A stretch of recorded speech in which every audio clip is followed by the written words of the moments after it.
Hi, my name is Miss Sanders, and I am your site director for the Summer Learning Experience. And this is the parent meeting. If you missed the meeting on May 14th or May 19th at 5:30, you are in the right place. So let's go ahead and get started. So the purpose of our program this summer is to help our students to earn points towards their final grade so that they can get a credit for their core academic course. Or if they scored between 45 and 57 on their final grade, they can go into the credit recovery program where they can receive credit for that course upon completion. So our program runs from June 4th to June 30th, Monday through Thursday. There are no classes on Friday. Our time is from 9 a.m. to 1 p.m. So how did your student get recommended? If your student scored between a 58 and a 69 as their final grade for their core course, then they were recommended to the extended year learning program. If their final grade was between a 45 and a 57, they're being recommended to the Georgia Credit Recovery. That program is going to require them to take the entire course again over a condensed period of time. If there is a Georgia milestone associated with that course, of course, they will have to take that during the week of June 22nd through June 25th. Now, there are some students who are being recommended to come in just to remediate and to retake their end of course test. And of course, that starts June 8th through June 15th. And then, of course, they will come back to school to do their retest on the 29th and the 30th. Okay. So here's our daily schedule for this summer. We open doors at 8:45 a.m. That means parents, please drop your children off at 8:45. If you have to drop them off a little bit earlier, just work with me and we can make arrangements. But we need students in class at 9 a.m. and not being dropped off at 9 a.m.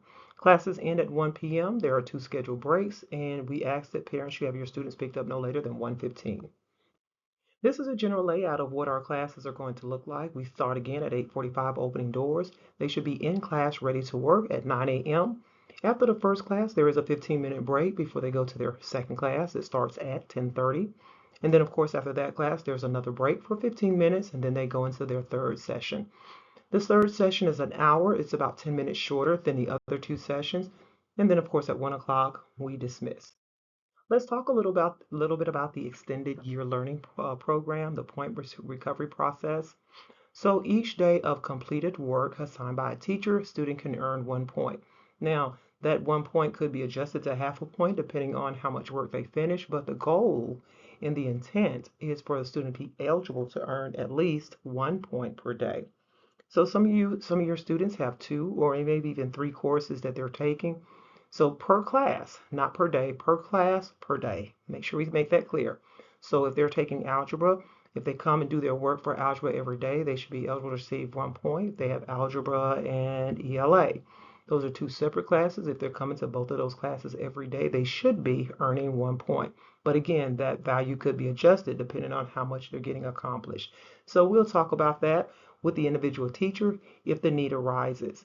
So the point is, at the end of 15 days, there's a 15-point possibility. If your child is coming into the extended year program with a 55, and there are some exceptions to the rule, I may let some 55 students come over on the extended year side. If they come in with that 55 and they're diligent and they're doing what they're supposed to do and they're completing work and their tracking is showing that they're making progress, it's possible that at the end of the 15 days in June, you will have a 70C, which is what you want. So here's my ask as a site director. Cell phones need to be out of sight. They should not be visible and they should not be used during class. The students will receive a Chromebook and it needs to come to school charged daily. I do not have Chromebook chargers that I can loan.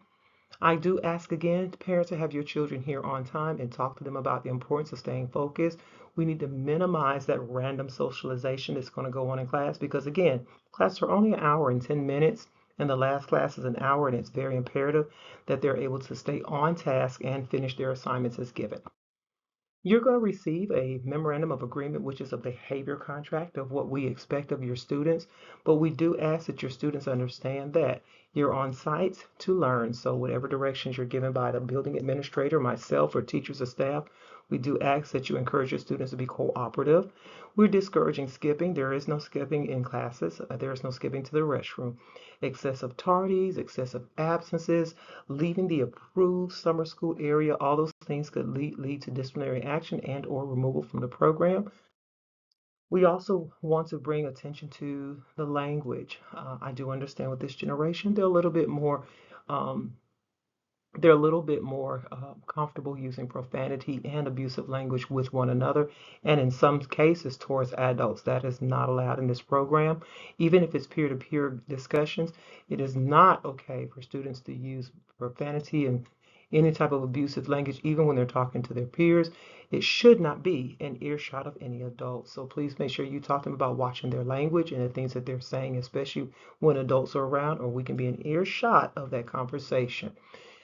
Dress code, please govern yourselves accordingly and make sure we talk to our young people. No revealing clothes, crop tops, excessively tight clothing, clothing that exposes undergarments. We do not allow holes, rips, or tears in the clothing. Shirts and shorts should not be very, very short, should be knee length or close to the knee length. But we are adhering to Muscogee County School District's dress policy even during the summertime. And again, I mentioned tardies and attendance. Parents, if you know that your students are in a program this summer, such as JCLC, or there's some other family emergency that will take them away for 1 or 2 days, please reach out to me. I've already had some parents have already reached out to me concerning a camp that's going on, and we've already made arrangements for that. But students have to be here on time, and they cannot be absent um, past 2 absences without a valid excuse. If there's an issue with attendance or tardies, the students risk being removed from the program. Let's go ahead and talk about class breaks and food expectations. Now, Spencer High School is not a school-sponsored breakfast or lunch program. Therefore, I am strongly encouraging you to make sure your students eat breakfast before coming to school.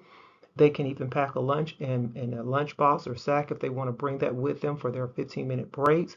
But we are discouraging eating in the classroom, and we are not allowing food deliveries from DoorDash or Uber Eats. If that rule changes, I will send written correspondence home to let you know that. While our students are on the breaks, they have their 15-minute breaks, use the restroom during that time, wash their hands, do their socialization at that time, eat if they need to, but they have to stay on the second floor. Restroom breaks during instruction time is highly discouraged. I will definitely be monitoring hallways. There will be minimal passes being allowed to the restroom unless it's an absolute emergency. So here are next steps, parents. Verification for you is June 3rd, 2026, between the hours of 9 a.m. and 1 p.m. During that time, you will receive a memorandum of agreement to sign. These things that I'm discussing in this video will also be listed on that MOA. Your student will receive their Chromebook and their schedule to show up on June 4th. What happens, Ms. Sanders, if my student clears early? There's a process in place. They'll have to sign for their Chromebooks, or I will be signing Chromebooks back in. And if they don't have EOC remediation, they don't need Georgia Credit Recovery. Once they've completed earning points towards their 70, then they are done with summer school. So not all students will be here the entire time. There are some factors that will affect that rate of completion. So Georgia Credit Recovery people will be here the entire time. Those who are in extended year, it's a strong possibility you could finish a lot sooner depending on your final score that you're going into the program with. And of course, check your students' EOC grades. If they made an EOC, doesn't matter whether it's passing or failing, if they want to come and reassess, remediate and reassess for a higher score, we have that program also in place. So there's a lot of great things we're doing to build the academic prowess of our students, which brings me to questions and contact information. Our building principal is still here on site, Rosa Patterson. I am, again, your site director, LaJoy Sanders. Your Georgia Credit Recovery person right now is Miss Isha Granger, and that's her contact information. We do have support for our Spanish-speaking students from our swell coach, Mrs. Ashley Sloan, and of course, we do have a counselor on site, Dr. Monica Sparks. All of us will be here on site. If you have any questions, anything that you need relative to student learning or our program, reach out to myself or one of these people on screen, and we'll assist you. So until next time, or until June 3rd, I wish you all the best and have a great summer. I will see you all for verification June 3rd between 9 a.m. and 1 p.m. Thank you.